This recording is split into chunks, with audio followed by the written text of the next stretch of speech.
Hello guys, in this video I will show you how to connect to wireless display in Windows PC. So for that guys, first of all you will need to open Windows settings by selecting the buttons of Windows plus I, and after getting on this window you guys can see this display option. Now just select on this, and if you scroll down you guys can see this category called scale and layout, and under this category you guys can see this option called multiple displays. Now just select on this option, and if you scroll down a little bit more you guys can see this option called connect to a wireless display.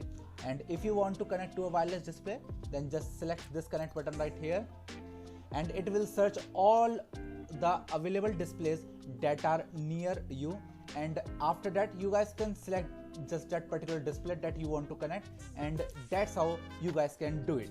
And that's it for the video guys. If you find this video helpful, then make sure to share this video with your friends and family, and also subscribe to our channel for more such content. And thanks for watching.